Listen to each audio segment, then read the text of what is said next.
وہ اللہ کے کسی حکم کی خلاف ورزی کر ہی نہیں سکتا. لا یعصون اللہ ما امرہم ویفعلون ما یؤمرون. وہ جو بھی اللہ تعالیٰ حکم دیتا ہے اس کی کوئی معصیت یا نافرمانی نہیں کرتے، بلکہ جو حکم لیا جاتا مان لیتے. ذرا سا اشکال ہوا تھا، پوچھ لیا، جواب مل گیا، خاموش ہو گئے بس. لیکن عزازیل نامی ایک جن تھا، جو ایک تو جن ہونے کی نسبت سے فرشتوں سے کچھ نہ کچھ مماثلت تھی، قرب تھا. دوسرے یہ علم میں، زہد میں، عبادت میں اتنا اونچا تھا، اتنا اونچا تھا، اتنا اونچا تھا کہ یہ ملائکہ ہی کے صف میں شامل ہو گیا. اس نے عالم بغاوت بلند کر دی. جب حکم دیا گیا کہ سجدہ کرو آدم کو، اب یہ دیکھیے کس قدر یہ اہم مضمون ہے. آپ سوچ رہے ہیں یہ باتیں آج پہلی مرتبہ ہمیں اس طرح سنائی جا رہی ہیں. یہ باتیں تو علم میں آتی نہیں ہمارے. وجہ کیا ہے؟ آپ کو دلچسپی نہیں ان چیزوں سے. جدید تہذیب نے ان چیزوں کی اہمیت کو زیرو کر دیا. قرآن میں اہمیت کا کیا عالم ہے؟ 7 جگہ یہ مضمون قرآن میں آیا کہ فرشتوں کو ہم نے حکم دیا سجدہ کرو آدم کو، سب نے سجدہ کیا. فسجد الملائکۃ کلھم اجمعون، سارے کے سارے، کل کے کل، سب نے مل کر سجدہ کیا آدم کو. اللہ کے حکم سے فوراً تعمیل کر دی. الا ابلیس ابا واستکبر وکان من الکافرین. ابلیس نے نہیں کیا، انکار کیا، استکبار کیا، گھمنڈ کیا. اور اس کو سورہ کہف میں بیان کر دیا گیا. یہ اس لیے کہ وہ اصل میں جنات میں سے تھا، اگرچہ شامل تو تھا فرشتوں میں اس وقت. کانا من الجن ففسق عن امر ربہ، وہ اصل میں جنات میں سے تھا. اس وجہ سے وہ اپنے رب کے اس فیصلے کے خلاف کھڑا ہو گیا. سرکشی تھی اس میں. یہ معاملہ اتنا اہم ہے، اب آپ سمجھیے کہ 7 مرتبہ سورہ بقرہ، سورہ اعراف، سورہ حجر، سورہ بنی اسرائیل، سورہ کہف، سورہ طٰہٰ، سورہ صاد، 6 مکی صورتوں میں ذکر ہے یہ، اور ایک مدنی صورت سورہ بقرہ. ان میں سے اکثر مقامات پر پھر جب اللہ نے کہا کہ اچھا تم نے یہ سرکشی کی ہے اور ہمارے حکم کی خلاف ورزی کی ہے تو یہاں سے نکل جاؤ، دفع ہو جاؤ، تم مردود ہو، مردود، ملعون. ان علیک لعنتی الی یوم الدین، اب تجھ پر لعنت رہے گی میری قیامت کے دن. اس نے کہا اچھا پروردگار پھر مجھے ذرا مہلت دے دے. رب فانظرنی الی یوم یبعثون، قیامت تک میری زندگی طویل کر دے. فذهب فإنك من المنظرین، کہہ دیا اچھا جاؤ، تمہاری یہ درخواست بھی ہم نے قبول کی. اس نے کہا پروردگار اب میں اس آدم کو بھی گمراہ کر کے چھوڑوں گا اور آدم کی نسل کو تباہ کر کے چھوڑوں گا. انتہائی شدید چیلنج کے انداز میں یہ قرآن مجید میں 4-5 مرتبہ بنتا. میں نے صرف 2 جگہ سے آپ کو اس وقت کوٹ کر کے سنایا تھا. سورہ اعراف میں اللہ تعالیٰ فرماتے ہیں قالا، اس پر ابلیس نے کہا فبما اغویتنی، تو اے رب جو تو نے مجھے گمراہ کیا، مجھے ذلیل کر دیا، مجھ پر فوقیت دے دی اس کو، انا خیر منہ، میں اس سے بہتر ہوں. خلقتنی من نار وخلقتہ من طین، بنایا تو نے مجھے آگ سے اور اس کو بنایا مٹی سے. پھر مجھ سے مطالبہ کہ میں سجدہ کروں، اور میں نے سجدہ نہیں کیا تو اب تو نے مجھے ملعون قرار دے دیا. قال فبما اغویتنی لاقعدن لهم صراطک المستقیم، اب میں یہ نسل آدم کے لیے، اس کو برباد کرنے کے لیے تیری سیدھی راہ کے اوپر گھات میں بیٹھوں گا، سیدھے راستے پر چلنے نہیں دوں گا. ثم لآتینہم من بین ایدیہم، پھر میں ان پر حملہ آور ہوں گا ان کے سامنے سے بھی، ومن خلفہم، ان کے پیچھے سے بھی، وعن ایمانہم، ان کے داہنی جانب سے بھی، وعن شمائلہم، اور ان کے بائیں جانب سے بھی، ولا تجد اکثرہم شاکرین، اور تو دیکھے گا کہ ان کی اکثریت تیری شکر گزار بندوں پر مشتمل نہیں. یہ چیلنج تھا. اور ایک چھوٹا سا چیلنج جو سورہ صاد میں آیا ہے، اور یہاں تو اس نے اللہ کے جلال کی قسم کھا کر کہا قال فبعزتک لأغوینہم اجمعین، اے رب تیری عزت، تیرے جلال کی قسم ہے میں ان سب کو گمراہ کر کے چھوڑوں گا، الا عبادک منہم المخلصین، سوائے ان میں سے وہ کچھ لوگ جنہیں تو خالص اپنا بندہ بنا لے، جنہیں تو اپنا بندہ بنا لے. مخلص، مخلص نہیں، مخلص یہ مفعول ہے، فاعل نہیں ہے. جسے تو بنا لے. بعض لوگوں کو اللہ چن لیتا ہے، هو اجتباکم، تمہیں چن لیا ہے. استفاء، اجتبا، پر وہ بچیں گے جن کو تو اپنی خاص امان میں لے لے گا، باقی میں سب کو گمراہ کر دوں. یہ ہے اصل دنیا میں نوع انسانی کا ابدی دشمن، ازلی سے ابدی تک. اور اس میں نوٹ کیجئے کہ اس کی اصل بنیاد کیا ہوئی؟ دو لفظ، تکبر اور حسد. استکبرا، تکبر کیا، انا خیر منہ، میں اس سے بہتر ہوں. یہ ساری بس کی گانٹھ یہی ہے، سب سے بڑی گمراہی کی وجہ یہی ہے. اسی لیے کہا ہے حدیث میں، لن يدخل الجنہ من کان فی قلبہ مثقال حبۃ من کبر. جنت میں ہرگز وہ شخص کبھی بھی داخل نہیں ہو سکے گا جس کے دل میں رائے کے دانے کے برابر بھی کبر. تکبر سب سے بڑا. الکبر و ردائی، اللہ فرماتا ہے یہ تکبر، یہ تو میری چادر ہے. کوئی شخص تکبر کرتا تو گویا میری چادر گھسیٹ رہا ہے میرے کندھے سے. عرب میں کسی شخص کی توہین کرنی ہوتی تھی تو اس کی چادر گھسیٹتے تھے، ننگا کر دیا گویا. یہ میری ردائی ہے، الکبر و ردائی، یہ میری چادر، یہ جامہ مجھے زیب دیتا ہے، مجھ پر راستہ تھا. اور حسد، آدم کو جو برتری عطا ہو گئی اس حسد کی آگ میں وہ جل اور اس کا انتقام لینا چاہتا ہے. آدم سے بھی، آدم کو بھی گمراہ کیا، جنت سے نکلوایا. ایسے نکلنا تو انہیں تھا ہی مشیت اذنی میں، لیکن فوری طور پر اللہ کے حکم کی خلاف ورزی تو کروائی. فعصى آدم ربہ فغوى، آدم نے اپنے رب کے حکم کی نافرمانی کی، گمراہ ہوا عارضی طور پر. یہ دوسری بات ہے، توبہ کر لی، اللہ نے توبہ قبول فرما لی، معاف کر دی. کوئی مستقل جو ہے وہ نسل انسانی پر اس گناہ کا اثر متوارث طور پر نہیں آ رہا، ختم ہو چکا معاملہ، ہوا تھا ہو گیا. فتلقى آدم من ربہ کلمات فتاب علیہ انہ هو التواب الرحیم.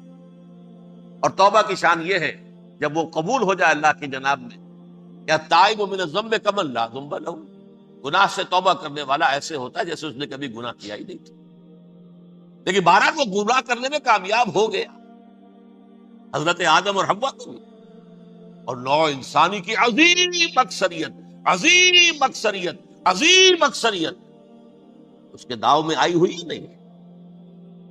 کتنے ہیں وہ عباد اللہ المخلصین، الا عبادک منہم المخلصین، کتنے جو واقعتاً خالصتاً اللہ کے بندے بن گئے، جنہیں اللہ نے اپنا بنا لیا، اپنا قرار دے دیا.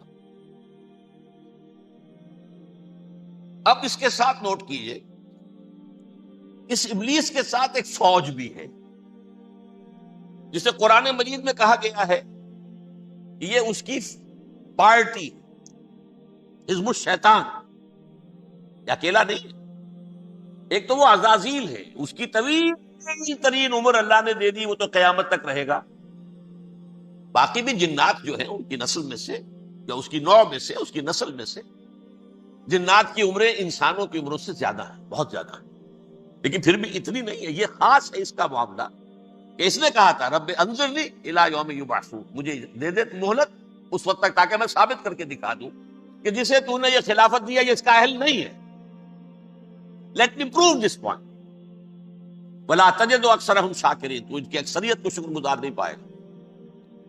وہ ابلیس جو ہے وہ ریکروٹ کرتا ہے اپنے فوجی، اول تو خود جنات میں سے جو اس کے نمبر 1 لشکری.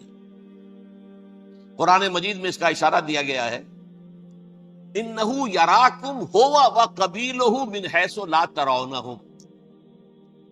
دیکھو لوگو، اے انسانوں، وہ ابلیس لعین عزازیل اور جو اس کے قبیلے کے لوگ ہیں، جنات ہیں، وہ تمہیں وہاں سے دیکھتے ہیں اور تاکتے ہیں اور حملہ کرتے ہیں جہاں سے تم انہیں نہیں دیکھتے.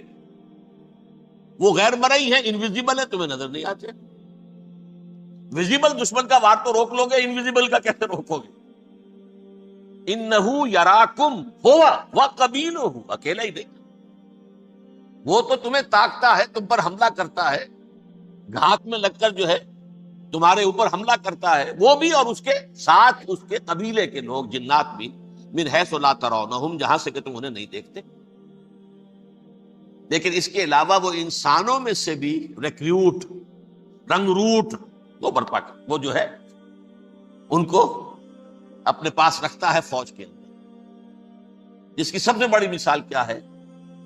سورہ مجادلہ میں اللہ تعالیٰ نے منافق، حالانکہ وہ کون تھے؟ بظاہر حضور کا کلمہ پڑھنے والے، حضور کے پیچھے نماز پڑھنے والے، اسلام کا دعویٰ کرنے والے، ان کو اللہ فرماتا ہے اولئک حزب الشیطان الا ان حزب الشیطان هم الخاسرون، یہ شیطان کی پارٹی کے لوگ ہیں۔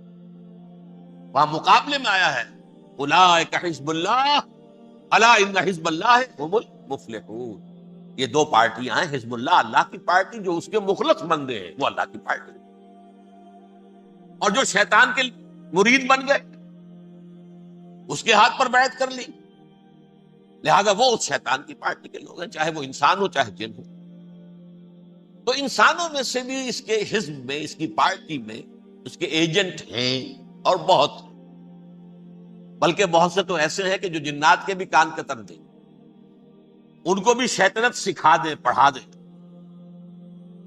لیکن اب ایک بات سمجھیے، ایک دنیا میں نسل اور قوم بھی ایسی ہے جو ایک خاص وقت سے بحیثیت مجموعی من حیث القوم ابلیس کی ایجنٹ بن گئی۔ وہ کون ہے؟ وہ یہودی۔ یہ یہودی قوم جو ہے، اس میں ایک تو کچھ یہ کہ ان کی فطرت کے اندر یہ تھا کہ ہم ہیں اصل انسان، باقی انسان جو ہے وہ انسان نما حیوان ہے، ان کی کوئی حیثیت ہی نہیں۔ ہم ہیں اصل انسان، نحن ابناء اللہ و احباؤہ۔ باقی یہ جنٹائلز، یہ گوئمز، غیر یہودی، یہ تو حیوانات ہیں۔ اب جیسے کہ انسانوں کو حق ہے کہ حیوانوں کو ایکسپلائٹ کریں، استعمال کریں، گھوڑے کو آپ ٹانگے میں باندھتے ہیں کہ نہیں؟ اس کی پسینے کی اور محنت کی کمائی ہے جو کھاتا ہے ٹانگا چلانے والا۔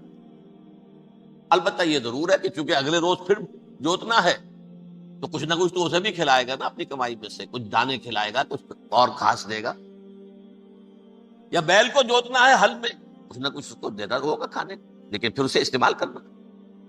تو ان کا مستقل قول یہ ہے کہ اصل انسان ہم ہیں، باقی پوری نوع انسانی ہمارے لیے حیوانوں کے درجے میں، ہم چاہیں جس طرح انہیں استعمال کریں، ایکسپلائٹ کریں، دھوکہ دیں، جیسے چاہیں، لوٹیں، کھسوٹیں، سب کچھ کریں، بدہضی کریں، ان سے سود لیں، سب کریں، جو بھی ممکن طریقہ ہو، یہ ہمارے لیے، ہم ڈومینیٹ کریں گے، اور یہ در حقیقت ہمارے اعلی کار ہے۔ ایک تو اس اعتبار سے یہود بقیہ پوری نوع انسانی کے دشمن بن گئے۔ قرآن مجید کی وہ آیت بھی میں نے آپ کو سنائی، وَقَالُوا لَيْسَ عَلَيْنَا فِي الْأُمِّيِّينَ سَبِيلٌ، یہ امیین کہتے تھے نا ان کو، جو غیر یہودی ہیں، کیونکہ ان کے پاس کتاب تھی، تورات تھی، اور کتاب نہیں تھی کسی کے پاس، لہذا یہ ان پڑھ ہے، پاگل ہے، جاہل ہے، امی ہے، ہم ہیں صاحب کتاب، ہمارے پاس شریعت، ہمارے پاس کتاب، یہ لوگ ان پڑھ ہیں، جاہل۔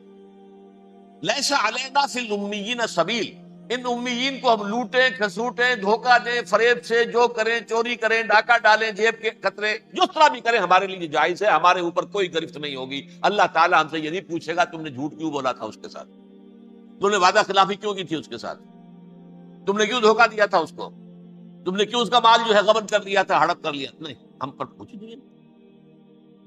اس اعتبار سے ایک تو یہ انسانیت کی دشمنی ان کی گھٹی میں پڑ گئی، اس غلط خیال کی وجہ سے ہم تو بخشے بخشائے ہیں، we are the chosen people of the lord, ہمیں تو اللہ اگر جہنم میں داخل بھی کرے گا تو صرف چند دن، لن تمسنا النار الا ایاما معدودات، باقی اصل میں تو ہم تو اللہ کے پسندیدہ، نحن ابناء اللہ و احباؤہ، اس کے بیٹوں کے مانند بڑے چہیتے ہیں، لاڈلے ہیں، یہ باقی دنیا، باقی انسان ہماری چراہ گاہ ہے، جیسے چاہیں چریں، جس طرح چاہے ہڑپ کر جائیں۔ یہ تو ان کا پہلے سے مستقل معاملہ تھا، لیکن اس کے بعد ان کی تاریخ میں ایک دور وہ آیا جب حضرت مسیح علیہ السلام ان میں مبعوث کیے گئے۔ یہ 1400 سالہ تاریخ کا کلائمیکس ہے یہود کی۔ جب کتاب انہیں دی گئی تھی تورات حضرت موسیٰ کے ذریعے، وہ 1400 قبل مسیح کا واقعہ، اس وقت سے لے کر اللہ کا وہ فضل ان پر ہوا کہ کوئی ایک لمحہ ایسا نہیں آیا 1400 برس میں کہ ان کے ہاں کوئی نہ کوئی نبی موجود نہیں۔ یہ تار ٹوٹا ہی نہیں، 2 سے شروع ہوا، موسیٰ ہارون علیہ السلام، اور 1400 برس کے بعد پھر آخری 2 ہیں، عیسیٰ اور یحییٰ علیہ السلام، یوں سمجھ لیجئے، اور اس کے درمیان یہ تار ہے، اور اس تار میں کوئی ایک لمحہ ایسا نہیں آیا کہ کوئی نبی موجود ہو۔ اس میں اتار چڑھاؤ بہت سے آئے، اس کا وہ میرا موضوع نہیں ہے اس وقت۔ قبل مسیح کی تاریخ جو ہے وہ میرا موضوع نہیں ہے۔ قرآن مجید میں سورہ بنی اسرائیل کے پہلے رکوع میں اس کا تذکرہ موجود ہے۔ وَقَضَيْنَا إِلَىٰ بَنِي إِسْرَائِيلَ فِي الْكِتَابِ لَتُفْسِدُنَّ فِي الْأَرْضِ مَرَّتَيْنِ وَلَتَعْلُنَّ عُلُوًّا كَبِيرًا، 2 مرتبہ ان پر عذاب کے کوڑے برسے، پہلے اشوریوں کے ذریعے سے جو شامی تھے، سیرینز اشوری کہلاتے، پھر بابلیوں کے ذریعے سے یعنی عراقیوں کے ذریعے سے، بیبیلونیا نام تھا عراق کا پہلے، ان پر بہت بڑی بڑی تباہیاں آئیں، اللہ تعالیٰ کی طرف سے عذاب آئے۔ اس کے بعد پھر دوسرے دور میں دوسرا اقتدار کا دور آیا، خرمستیاں بڑھ گئیں، تو پہلے گریکس کے ذریعے سے، یونانیوں کے ذریعے سے، اور پھر رومیوں کے ذریعے سے انہیں پسوایا۔ یہ دور گزر چکے تھے ان پر، 2 عروج کے دور اور 2 زوال کے دور۔ میری چھوٹی سی کتاب ہے تنظیم اسلامی کا تاریخی پس منظر، 6-7 روپے کی ہوگی، اس کو آپ دیکھیں گے تو اس میں اس کا پورا نقشہ آپ کو مل جائے گا۔ ویسے تو یہ کہ میری جو ذرا بڑی کتاب ہے سابقہ اور موجودہ مسلمان امتوں کا ماضی، حال اور مستقبل، اس میں میں نے ان معاملات پر بڑی تفصیل سے بحث کی۔ بہرحال یہ جو دور تھا ان کا 1400 سالہ، وہ اونچ نیچ سے ہوتا ہوا جب آیا ہے حضرت مسیح کی بعثت پر، تو ان کی شرارت کی انتہا یہ ہو گئی کہ اللہ تعالیٰ نے مسیح کو رسول بنا کر بھیجا، رسولاً الی بنی اسرائیل۔ حضرت موسیٰ اور حضرت عیسیٰ کے درمیان رسول کوئی نہیں ہے، سب نبی ہیں۔ حضرت موسیٰ رسول تھے اور حضرت عیسیٰ رسول، درمیان میں داؤد ہو، سلیمان ہو، یشعیاہ ہو، زکریا ہو، یہ سب نبی ہیں، یحییٰ نبی ہے، رسول نہیں ہے، لہذا وہ شہید کر دیے گئے۔ رسول شہید نہیں ہو سکتا، قتل نہیں ہو سکتا۔ لیکن عیسیٰ اور موسیٰ کے درمیان 1400 برس ان کے جو ہیں، اس کا کلائمیکس ہے حضرت مسیح علیہ السلام کی بعثت، اور حضرت مسیح علیہ السلام کو جسے اللہ نے اپنی روح قرار دیا، روح منہ، کلمتہ القاہا الی مریم، اللہ کا کلمہ، عظیم ترین معجزات۔ انہوں نے کیا کہا؟ یہ ولد الزنا ہے، حرام زادہ ہے، معاذ اللہ، نقل کفر نہ باشد، یہ جادوگر ہے، یہ مرتد ہے، یہ واجب القتل۔ اصل حکومت اس وقت رومیوں کی تھی حکومت، لیکن انہوں نے انہیں آٹونومی دے رکھی تھی، اپنے مذہبی معاملات تم خود طے کر سکتے۔ تو کائفاس جو اس وقت کا ان کا ہیڈ ربائی تھا سب سے بڑا، اس کی عدالت نے فیصلہ کیا مسیح کو سولی چڑھا دیا جائے۔ پائلیٹس پونٹس، اس کے پاس ان کی ازداش پہنچ گئی، یہ ہمارا مجرم ہے مذہبی، یہ مرتد ہے، یہ کافر ہے، یہ جادوگر ہے، یہ واجب القتل ہے، اسے قتل کر سولی چڑھا دو۔ خیر وہ لمبی بات ہو جائے گی، اس نے تو اپنے ہاتھ دھوئے کہ صاحب ہمارے پاس کوئی جرم نہیں ہے اس کے خلاف، تم کہتے ہو تو ٹھیک ہے، سولی چڑھا دیتے۔ یہ دوسری بات ہے کہ اللہ نے حضرت مسیح کو اٹھا لیا آسمان پر، ان کی جگہ وہ شخص سولی چڑھا جس نے غداری کر کے گرفتار کروایا تھا، جوڈاس اسکیریوٹ، اس کی شکل اللہ نے بدل دی حضرت مسیح کی سی، اور حضرت مسیح کو فرشتے اٹھا کے اوپر لے گئے، وہ زندہ آسمان پر اٹھا لیے گئے۔ اور یہ ساری تفاصیل نہ قرآن میں ہے نہ حدیث میں ہے، یہ انجیل میں ہے، لیکن انجیل کون سی؟ برنباس کی، gospel of the lord according to saint Barnabas. یہ حواریین مسیح میں سے تھے، لیکن عیسائی ان کو تسلیم نہیں کرتے، ان کی بائبل کو صحیح نہیں مانتے، کینونیکل نہیں مانتے۔ 100 انجیلیں تھیں، 104 تھیں، جن میں سے 4 چنی ہیں انہوں نے، یہ متی اور جان اور مرکس مارکس، یہ ہے، تو یہ 4 انجیلیں ہیں، انہوں نے تسلیم کیے کہ یہ کینونیکلز ہیں، یہ تو ہیں حقیقی، باقی جو ہے 100 اس کو وہ تسلیم نہیں کرتے۔ ان میں سے ایک ہے یہ برنباس، اس میں یہ تفصیل ہے کہ اللہ تعالیٰ نے اس شخص کی، جیوڈاس کی، جیوڈاس اس کو انگریزی میں کہتے ہیں، اس کی شکل بدل دی حضرت مسیح کی سی، وہ گرفتار ہوا، وہ سولی چڑھا، وہ غدار تھا، غداری کی سزا اسے ملنی تھی، وہ مل گئی۔ حضرت مسیح کو فرشتے 4 اٹھ رہے ہیں، جس کوٹڑی میں حضرت مسیح مقیم تھے، ایک باغ کے اندر وہ کوش تھے، اس کی چھت پھٹی ہے، 4 فرشتے آئے ہیں، حضرت مسیح کو اٹھا کر لے گئے ہیں، چھت برابر ہو گئی ہے، اس کے بعد وہ شخص پکڑا گیا۔ بہرحال حضرت مسیح کو اللہ نے اٹھا دیا آسمان۔ لیکن وہ دن ہے کہ اس قوم کو اب مغضوب علیہم قرار دے دیا۔ نوٹ کر لیجئے، اصل میں تو ہونا یہ چاہیے تھا کہ رسول کی جان کے در پہ جب کوئی امت ہو جاتی تھی تو اللہ کا قاعدہ یہ تھا کہ اس امت کو نسیب منسیہ کر دیا۔ حضرت نوح کی قوم کو ختم کیا یا نہیں؟ حضرت ہود کی نگاہوں کے سامنے قوم عاد برباد کی گئی یا نہیں؟ حضرت صالح کی نگاہوں کے سامنے قوم سمود برباد ہوئی؟ یہ اللہ کا قاعدہ رہا۔ سدوم اور عمورہ کی بستیاں حضرت لوط علیہ السلام جہاں بھیجے گئے، مدین کا علاقہ جہاں حضرت شعیب بھیجے گئے، آل فرعون جن کی طرف موسیٰ کو بھیجا گیا، سب ہلاک کر دیے گئے۔ کیونکہ رسولوں کے بارے میں اللہ کا، نبیوں کے بارے میں یہ بات نہیں ہے۔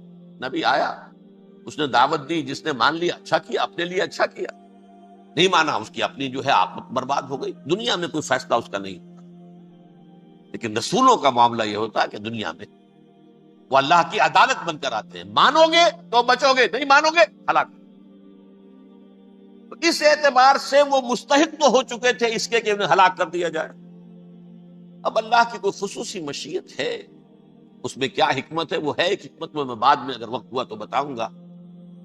فیصلہ یہ کیا اللہ نے کہ حضرت مسیح کو تو اٹھا لیا زندہ، اور ان کی رسی ابھی مزید دراز کر دی، کہ ان کو ابھی مہلت دے دی کہ تمہیں آخری 30 سال، جس کو عذاب اکبر کہتا ہے قرآن، سورہ سجدہ جو حضور ہر جمعے کی پہلی رکعت میں فجر میں پڑھتے تھے، وَلَنُذِيقَنَّهُم مِّنَ الْعَذَابِ الْأَدْنَىٰ دُونَ الْعَذَابِ الْأَكْبَرِ لَعَلَّهُمْ يَرْجِعُونَ۔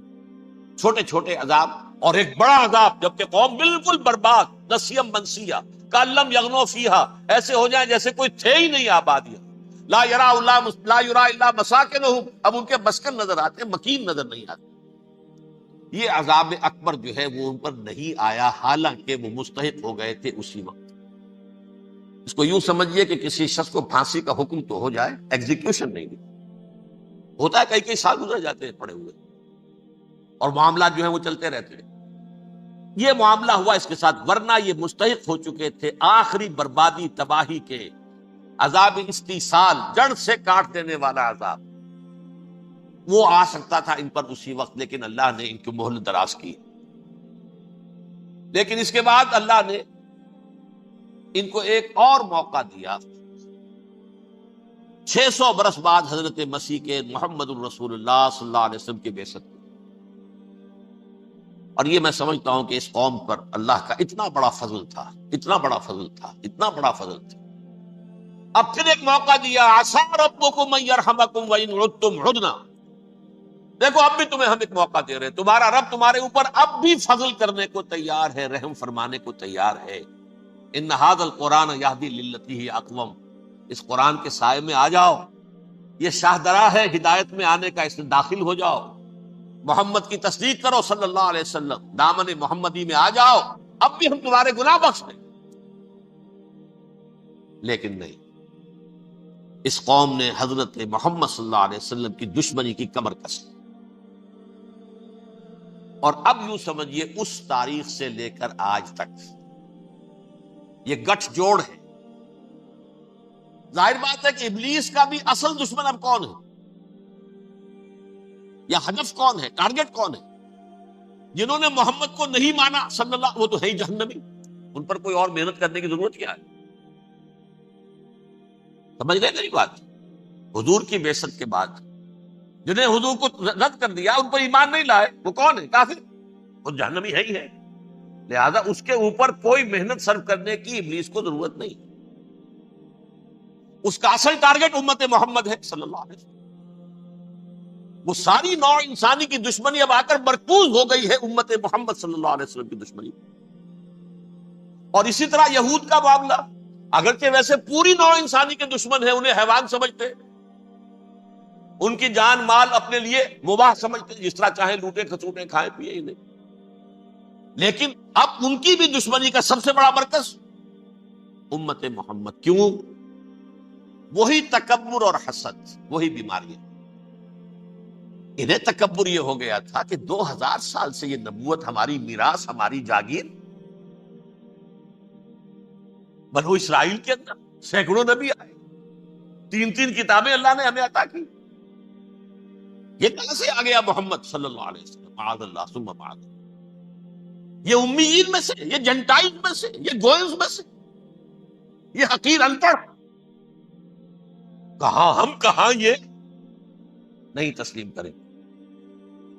حالانکہ قرآن کہتا ہے یعرفونہ کما یعرفون ابناہم. ان کے علماء ایسے پہچانتے تھے حضور کو جیسے اپنے بیٹوں کو پہچانتے کہ یہ آخری نبی ہے. لیکن تکبر اور حسد کی آگ میں جلتے. اب ان کے بھی دشمنی کس سے ہے؟ محمد اور امت محمد صلی اللہ علیہ وسلم. یہ گٹھ جوڑ ہے. اب دیکھیے یہ ہے میری گفتگو کا اب تک کی گفتگو کا حاصل، یہ گٹھ جوڑ. ایک غیر مرئی دنیا، انویزیبل دنیا کا ابلیس لعین اور جنات میں سے اس کے لشکری فوج. انسانوں میں سے ویسے تو اور بھی بہت جگہ اس کے ایجنٹ ہے، مسلمانوں میں بھی ہے، لیکن بحیثیت قوم، بحیثیت مجموعی، ایک پوری قوم، ایک پوری نسل جو ہے اس کے ساتھ گٹھ جوڑ ہے. ان دونوں کی گٹھ جوڑی کے ساتھ یہ دشمن دون ہیں انسانیت کے. پہلا دشمن ابلیس لعین، عزازیل لعین، اور دوسرے دشمن یہود ملعون. اب میں آپ کو ذرا اس جو انسانوں میں سے انسان دشمنی کا جن کا سب سے بڑا رول ہے، میں ان کی 2000 سالہ تاریخ کا آپ کے سامنے نقشہ رکھنا چاہتا ہوں. ان 1400 سال کا تو میں نے صرف 4 آپ کو پوائنٹس بتائے. موسیٰ سے عیسیٰ تک 1400 برس علیہم الصلوۃ والسلام. 2 مرتبہ عروج، 2 مرتبہ زوال. اشیریوں کے ہاتھوں پٹوائی، بابلیوں کے ہاتھوں پٹانا، گریکس کے ہاتھوں مرمت، رومنز کے ہاتھوں مرمت. یہ جو 2000 سال ہے، کیونکہ اب تو ظاہر بات ہے 21ویں صدی شروع ہو گئی، 20 صدیاں حضرت مسیح کو پوری ہو گئی. پہلی بات نوٹ کیجئے، حضرت مسیح کی پیدائش ہے سن 1 قبل مسیح. یہ نکتہ آپ نے کبھی سنا ہے یا نہیں؟ جب ملینیم کا سلسلہ شروع ہوا تھا پچھلے سال تو میں نے بیان کر دیا تھا کہ ایک عجیب حساب کے اندر انہوں نے غلطی کی ہوئی ہے. حضرت مسیح کی پیدائش ہوئی 25 دسمبر کو. سن انہوں نے شروع کر دیا تو اس کے بعد جنوری آئی تو پہلا سال شروع ہو گیا. اگر جنوری سے پہلا سال شروع ہوا تو یہ 6 دن جو ہے تو اس کے پچھلے سال میں تھے.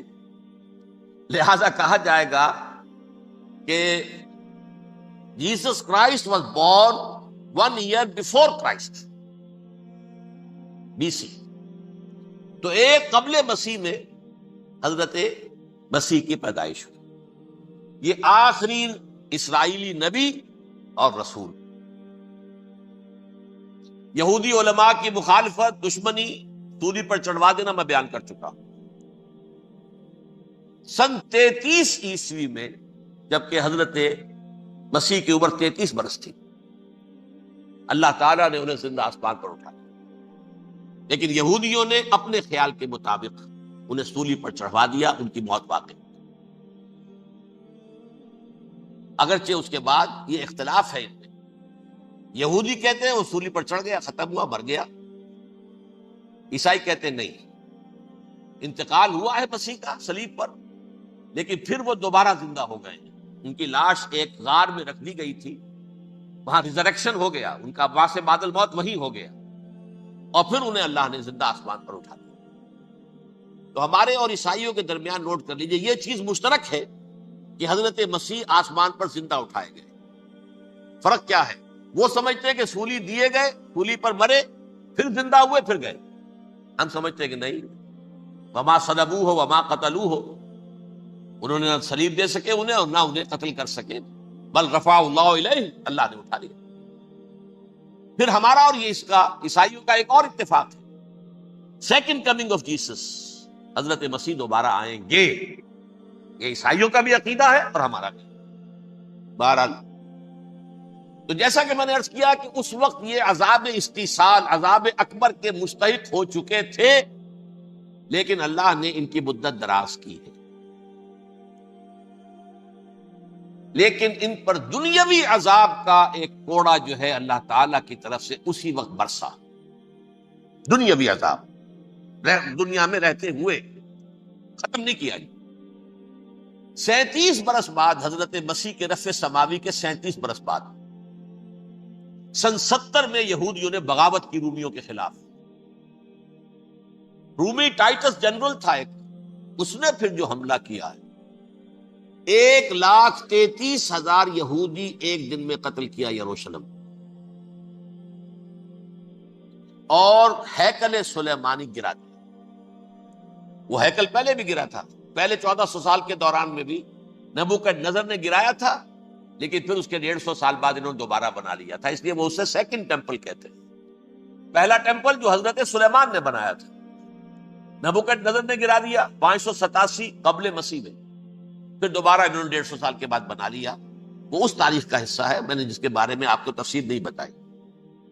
اس میں یہ ہوا سن 70 میں وہ گرا دیا گیا، وہ آج تک گرا پڑا ہوا ہے. نمبر 2 یہ کہہ دیا گیا کہ یہودیوں اس ارض فلسطین سے نکل جاؤ، تم یہاں نہیں رہ سکتے. لہذا جس کا جہاں سینگ سمایا چلا گیا. یورپ میں چلے گئے، ایشیا میں آ گئے، عرب میں آ گئے. یہ 3 قبیلے جو رات بھی میں نے عرض کیا تھا، بنو قینقاع، بنو نذیر اور بنو قریظہ، یہ وہاں سے آ کے مدینے میں آباد ہو گئے. جس کا جہاں سینگ سمایا، افریقہ میں، ہندوستان میں، جہاں چلے گئے. ڈایاسپورا اسے کہتے ہیں، وہ آپ نوٹ کر لیجیے اس لفظ ڈایاسپورا. ہمارا دور انتشار، جبکہ ہمیں ہماری اصل سرزمین تو فلسطین ہے، حضرت ابراہیم کا مسکن، حضرت اسحاق حضرت یعقوب کا مسکن فلسطین، یہ ہے ہماری اصل جاگیر، یہ تو ہماری جدی پشتی جاگیر ہے. لیکن یہاں سے نکال دیے گئے سن 70 عیسوی میں، اور وہاں سے لے کے 1917 تک ان کا ڈایاسپورا جاری رہا. یہ دور انتشار. اس دور انتشار کے اب چند حصے ہیں جس کو میں چاہتا ہوں کہ آپ علیحدہ علیحدہ سمجھ لیں.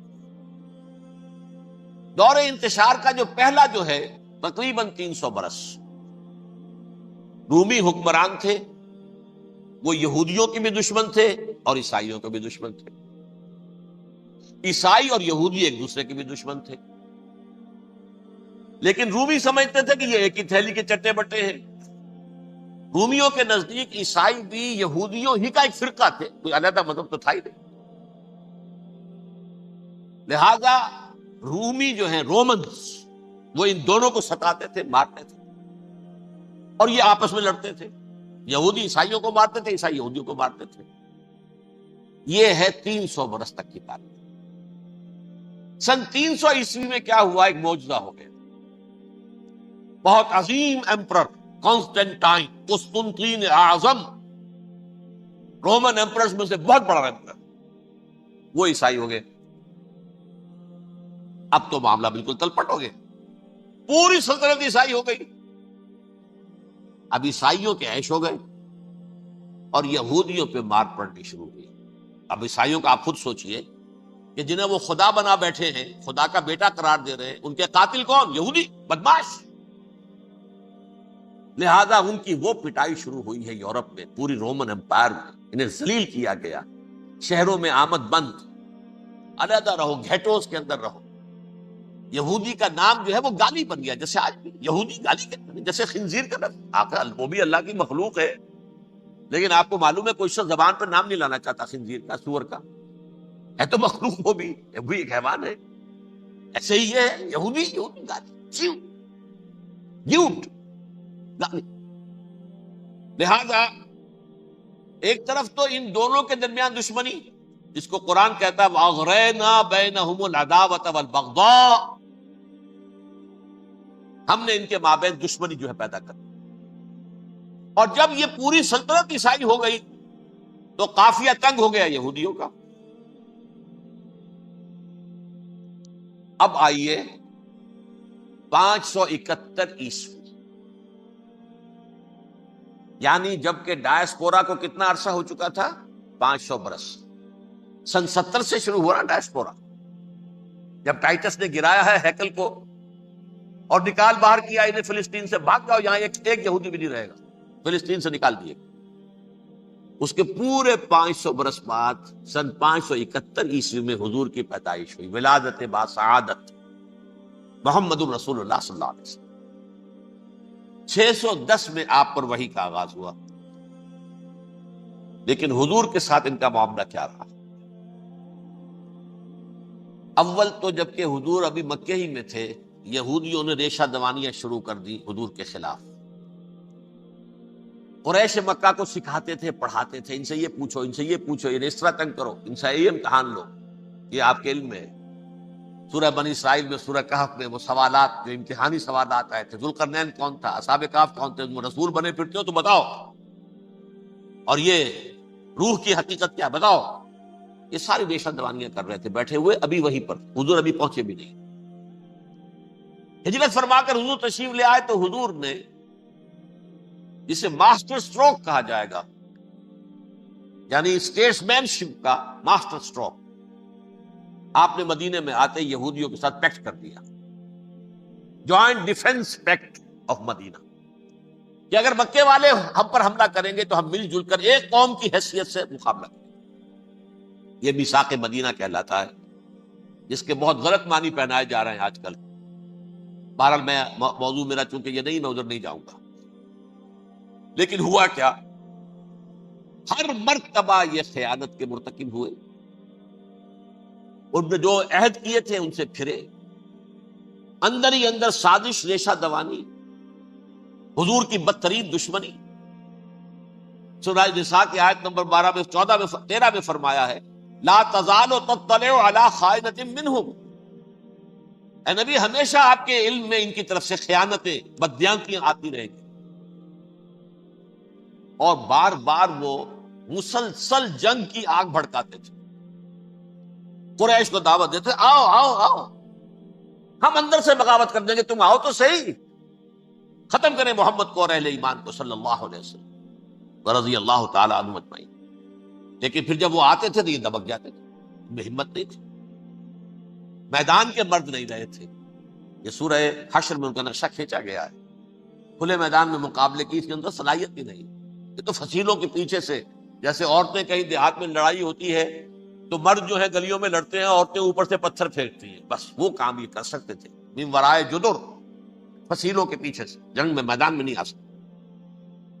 بہرحال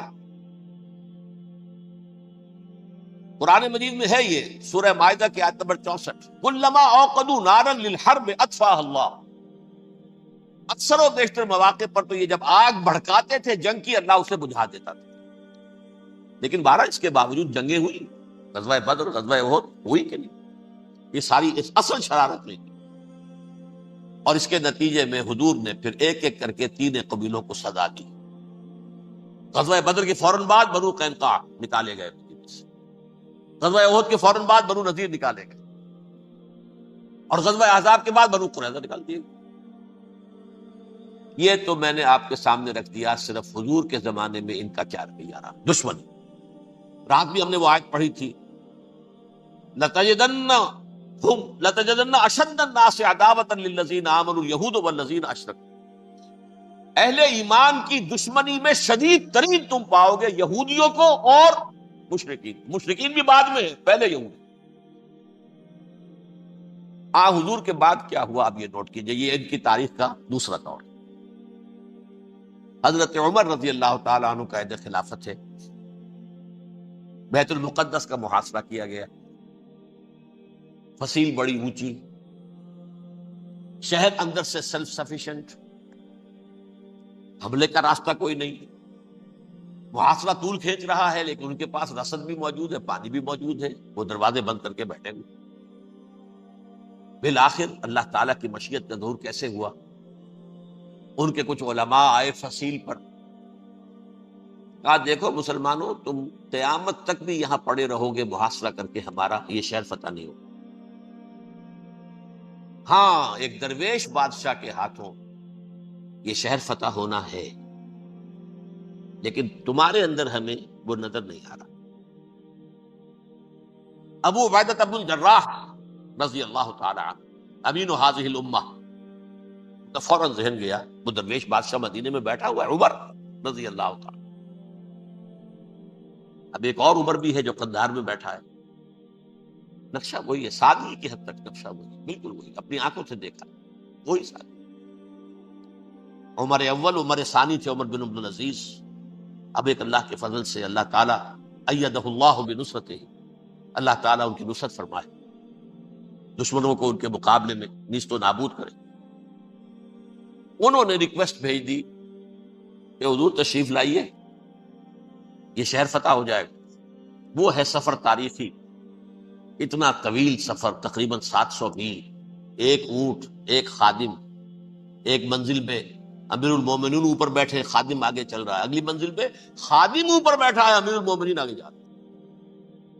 اور جب پہنچے ہیں تو وہ باری تھی خادم کی، انہوں نے ہاتھ جوڑ دیا، حضور خدا کے لیے تم کیا کہیں گے لوگ، وہ میرا برا حال کر دیں گے، تمہیں شرم نہیں ہے؟ امیر المومنین پیدل آگے چل گئے نکیل پکڑ کر، اور تم بیٹھے ہو اوپر براجمان ہو۔ حضرت عمر فرمایا الدور دور، نہیں باری تمہاری، بیٹھو۔ اس حال میں پہنچے، اور پھر یہ کہ ابو عبیدہ بن الجراح آئے، استقبال کیا ہے تو دیکھا ہے اس حال میں چلے آ رہے ہیں عمر، نکیل پکڑے ہوئے چلے آ رہے ہیں، اور کہتے ہیں کہ کہیں کیچڑ ویچڑ تھا، جوتے خراب ہو گئے تھے، وہ بھی اتار کے ہاتھ میں پکڑے ہوئے، کپڑے تو تھے ہی پھٹے ہوئے۔ انہوں نے کہا بھی حضرت ابو عبیدہ نے، دیکھیے یہ بڑا متمدن ملک ہے، بڑا مہذب علاقہ ہے یہ، آپ ذرا حلیہ اپنا دوست فرما لیں تب جا کے پیش ہم آپ کو کریں گے۔ آپ نے فرمایا نحن قوم اعزنا اللہ بالاسلام، ہم وہ قوم ہیں جنہیں اللہ نے عزت دی ہے اسلام کے ذریعے سے، کپڑوں کے ذریعے سے نہیں، دولت کے ذریعے سے۔ اسی حال میں گئے ہیں، اوپر سے انہوں نے کھڑے ہو کر نشانیاں دیکھی ہیں، اپنی کتابیں کھولی، ہاں یہ وہی ہے، اچھا لو جی سرنڈر، شہر تمہارے ہاتھ میں۔ خون کا ایک قطرہ نہیں بہا اور بیت المقدس فتح ہوا۔ لیکن اس وقت حضرت عمر نے ایک نرمی یہ کی کہ یہودیوں کے لیے بھی اسے اوپن سٹی قرار دے دیا۔ یہ احسان عظیم حضرت عمر کا، اس سے پہلے یہودی آ ہی نہیں سکتا تھا، داخل ہی نہیں ہو سکتا تھا، وہاں وہ آ کر وزٹ نہیں کر سکتا تھا، زیارت نہیں کر سکتا تھا اپنے مقدس مقامات۔ حضرت عمر نے یوں سمجھیے کہ تقریباً 550 برس کے بعد ان کے لیے راستہ کھولا ہے کہ ہاں تم آ سکتے ہو، زیارت کر سکتے ہو۔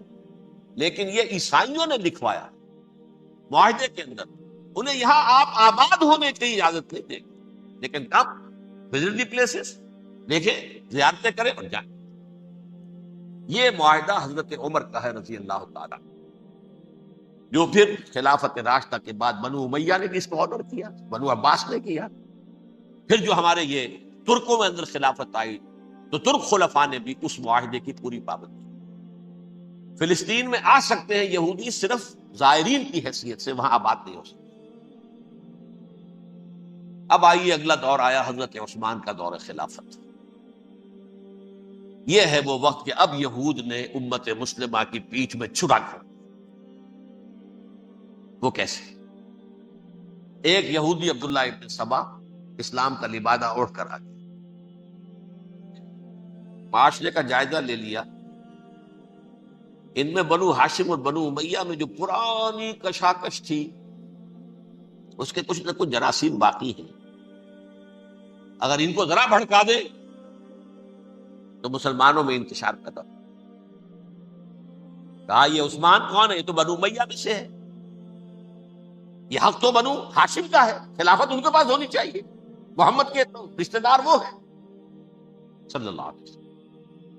عوام الناس کے اندر بات پھیلنی شروع ہوئی، پھر ایک بڑی سازش کے انداز میں حضرت عثمان کے خلاف پروپیگنڈا، حضرت عثمان کے جو عاملین تھے، گورنر تھے، ان کے خلاف پروپیگنڈا، اور ایسی ہوشیاری کرتے تھے کہ کوفے میں کوفے کے حاکم کے خلاف کچھ نہیں کہنا، اجی مصر میں یہ ہو رہا ہے، اجی شام میں یہ ہو رہا ہے، اجی یہ جو عثمان ہے وہ یہ کر رہا ہے، یہ ظلم ہو رہا ہے، یہ لوٹ مار ہو رہی ہے، یہ خیانتیں ہو رہی ہیں۔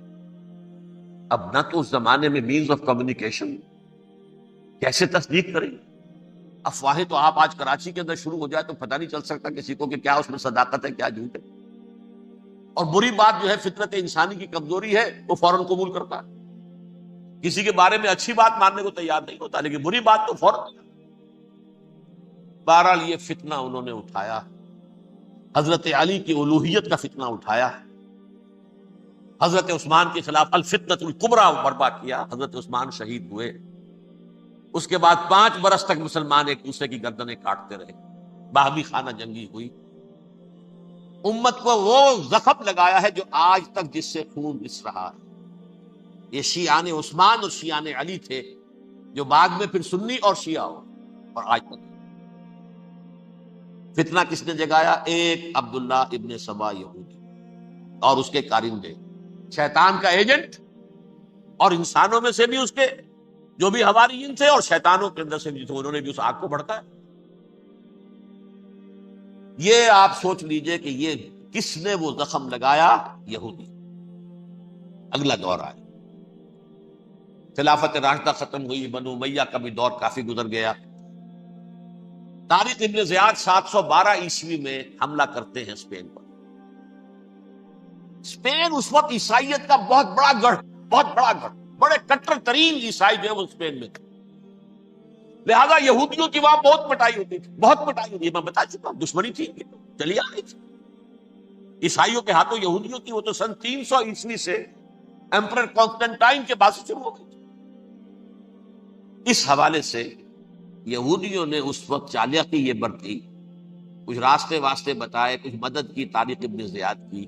طارق ابن زیاد نے انہیں اپنا محسن سمجھا، ہسپانیہ فتح ہو گیا تو یہودی چونکہ محسنین کی فہرست میں آ چکے تھے، انہیں بہت اقتدار نصیب، بڑی سپورٹ مسلمانوں نے دی۔ ان کے بڑے بڑے علماء جو اسی دور کے اندر پیدا ہوئے، بڑے بڑے تھنکرز ان کے اسی دور میں پیدا ہوئے۔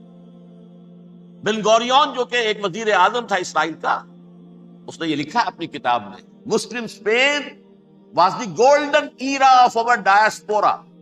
وہ ڈائسپورا جو 70 عیسوی سے شروع ہوا تھا اور 1917 عیسوی تک جاری رہا ہے، اس میں سے گولڈن ایرا ہمارا جو تھا وہ مسلم اسپین تھا۔ ہسپانیہ میں بیٹھ کر ہم عیش کیے،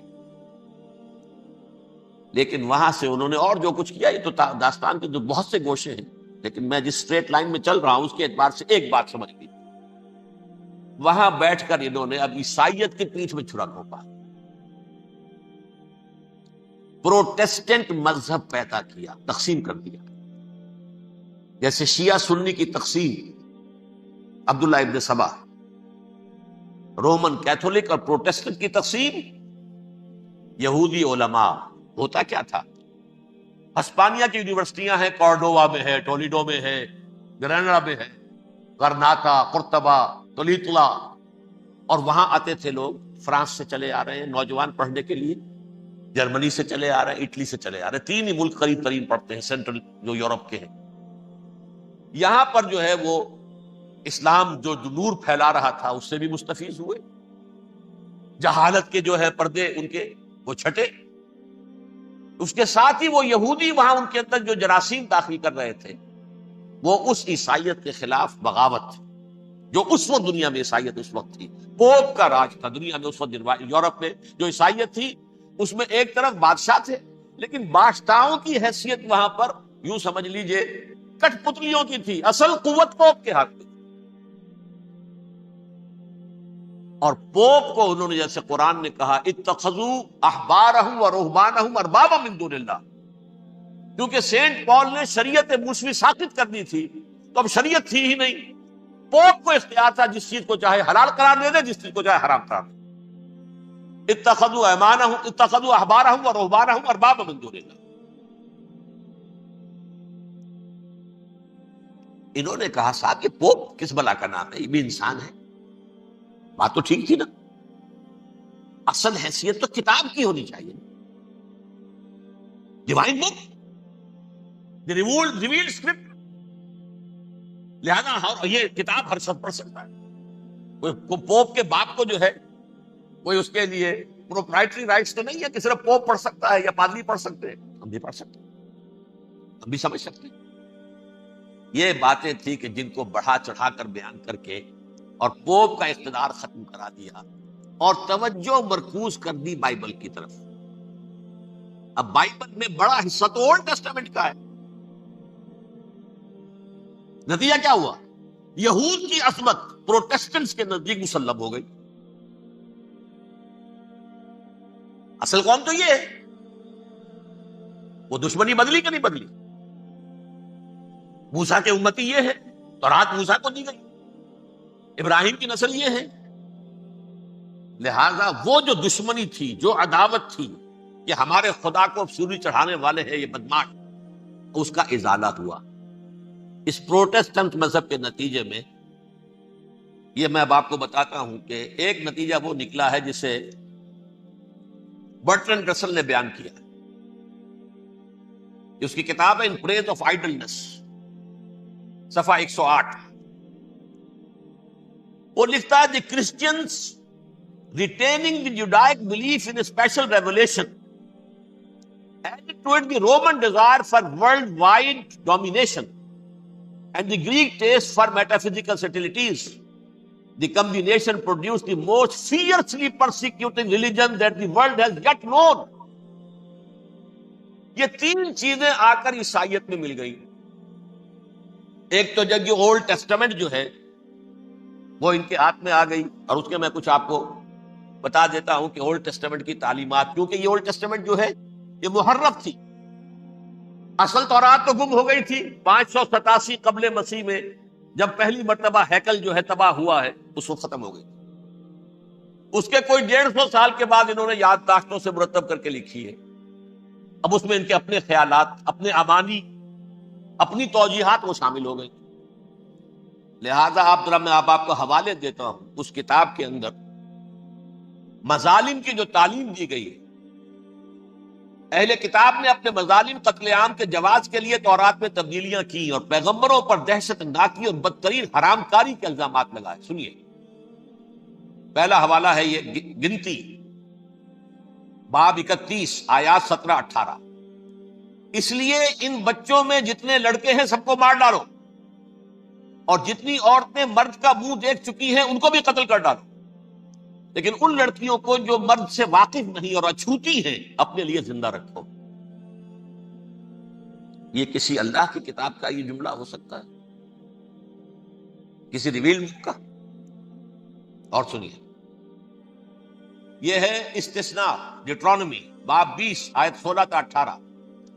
پر ان قوموں کے شہروں میں جن کو خداوند تیرا خدا میراث کے طور پر تجھ کو دیتا ہے، کسی ذی نفس کو جیتا نہ بچا رکھنا، جیسا خداوند تیرے خدا نے تجھ کو حکم دیا بالکل نیست کر دے. مرد، عورتیں، بچے، بوڑھے، سب. یہ کتاب مقدس ہے. اور سنیے، سیموئیل باب 27 آیت نمبر 9. اور داؤد نے اس سرزمین کو تباہ کر ڈالا اور عورت مرد کسی کو جیتا نہ چھوڑا. نمبر 4، ان سب آباد شہروں کو ماں، عورتوں اور بچوں کے بالکل نابود کر ڈالا. کتاب استثناء باب 3 آیت 6. یہ ہے جو کہہ رہا ہے برٹرنڈ رسل. کرسچینٹی میں آ کر اب یہ تین چیزیں شامل ہو گئی. ایک تو یہ باربیرین، یہ تعلیم جو ہے، اور یہ مذہب کے نام پہ تعلیم، یہ کتاب مقدس کی تعلیم. نمبر 2، رومنز کے اندر جو ایک تمنا تھی ورلڈ ڈومینیشن کی، وہ عیسائیت کے اندر آ گئی. اس لیے کہ پوری رومن امپائر جو ہے عیسائی ہو گئی. اسے وراثت کے اندر ورلڈ ڈومینیشن کی جو ایک تمنا تھی وہ مل گئی. اور پھر یہ کہ انہوں نے جو توہمات تھے یونانیوں کے، ان کو بھی اپنے ہاں مختلف شکلوں کے اندر جمع کر لیا. ان تین چیزوں کا the combination produced the most fiercely persecuting religion that the world has yet known. اس کے نتیجے میں دنیا میں تاریخ انسانیت کے اندر جو بدترین خونخوار ترین مذہب ہو سکتا ہے، وہ شکل عیسائیت نے اختیار کی. اور اس کا مظہر عتم کیا تھا؟ نوٹ کیجیے، صلیبی جنگیں. ایک بات ٹائم ٹیبل کے اعتبار سے نوٹ کر لیجئے گا. فرسٹ ملینیم ختم ہوا، سیکنڈ شروع ہوا. ان کے 1000 سال ختم ہوئے تو 11ویں صدی میں سیکنڈ ملینیم شروع ہوا، تو پہلی صلیبی جنگیں ہوتی تھی. لاکھوں مسلمان قتل ہوئے. صرف یروشلم کے اندر اتنا خون بہایا، اتنا خون بہایا کہ خود ان کے ہسٹورینز لکھتے ہیں کہ جب ان صلیبیوں نے، جب گھوڑوں کے ساتھ وہ چل رہے تھے گلیوں میں، تو ان کے گھوڑوں کے گھٹنوں تک خون کی ندی بہ رہی. جہاں سے گزرے ختم کرتے چلے گئے، آبادیاں کی آبادیاں ختم. اگرچہ اس کروسیڈ میں گیہوں کے ساتھ گھن بھی پسا، یہودی بھی بہت مارے گئے۔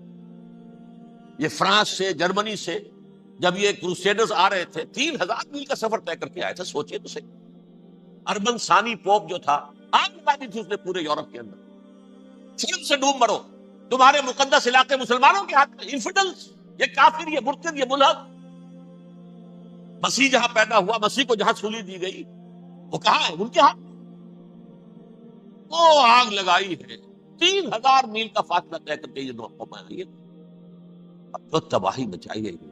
تاریخ انسانی میں ایسی بربریت کی کوئی مثال، اور یہ ان کے اپنے ہسٹورینز لکھتے ہیں، شرم کے مارے ایسے محسوس ہوتا ہے جیسے ان کی گردنیں جھکی جا رہی ہوں، لکھتے ہیں۔ اب آگے چلیے، یہ جو بغاوت ہوئی پوپ کے خلاف، اس میں نوٹ کیجئے تاریخی اعتبار سے، سب سے پہلے بغاوت کرنے والا ملک انگلستان تھا۔ اس نے اپنا چرچ علیحدہ بنایا، چرچ آف انگلینڈ، پوپ سے رشتہ منقطع۔ The first Protestant kingdom in Europe was England. اسی سے رشتہ جوڑی West, White Anglo Saxon Protestants, ان میں اولیت کا شرف کسے حاصل ہے؟ برطانیہ شریف۔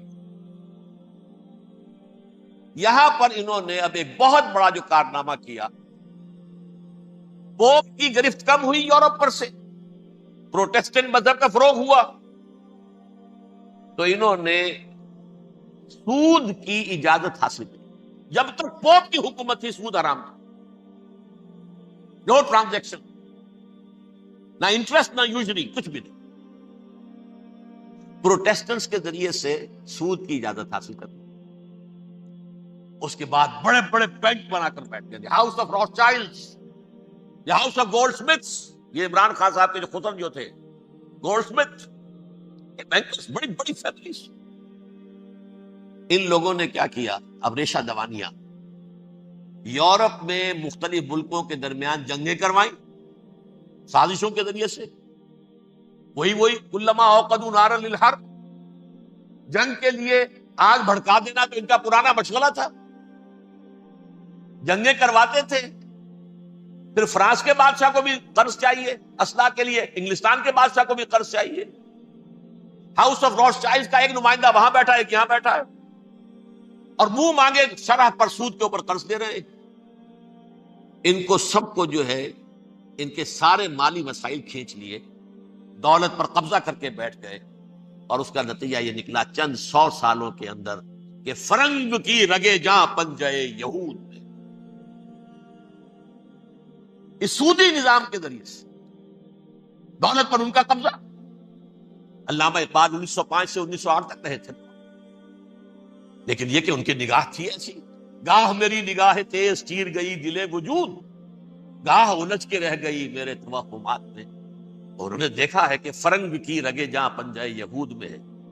ابھی ہٹلر کا تو وجود بھی نہیں تھا، بعد میں ہٹلر کو محسوس ہو گیا نا واقعتاً ہمارا اصل دشمن یہ یہودی ہے جو یہاں پر بیٹھا ہوا، جو ہمارا خون چوس رہا۔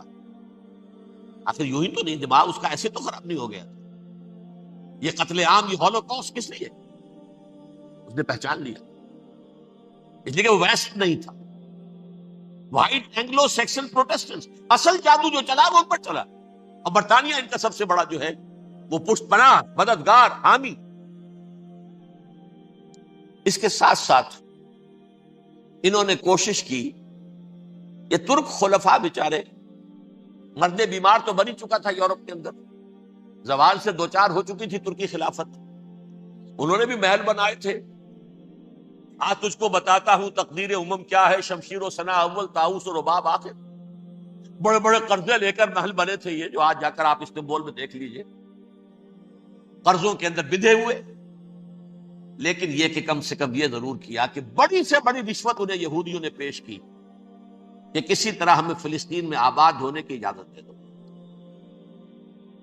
لیکن this goes to their credit, انہوں نے کہا نہیں، یہ معاہدہ جو عمر نے کیا تھا رضی اللہ تعالی عنہ، اس کو میں نہیں بدل سکتا، تم جاؤ جا کے زیارت کرو، آ جاؤ، تم وہاں آباد نہیں ہو سکتے، کیونکہ ترکی کے زیر زندگی تھا نا علاقہ۔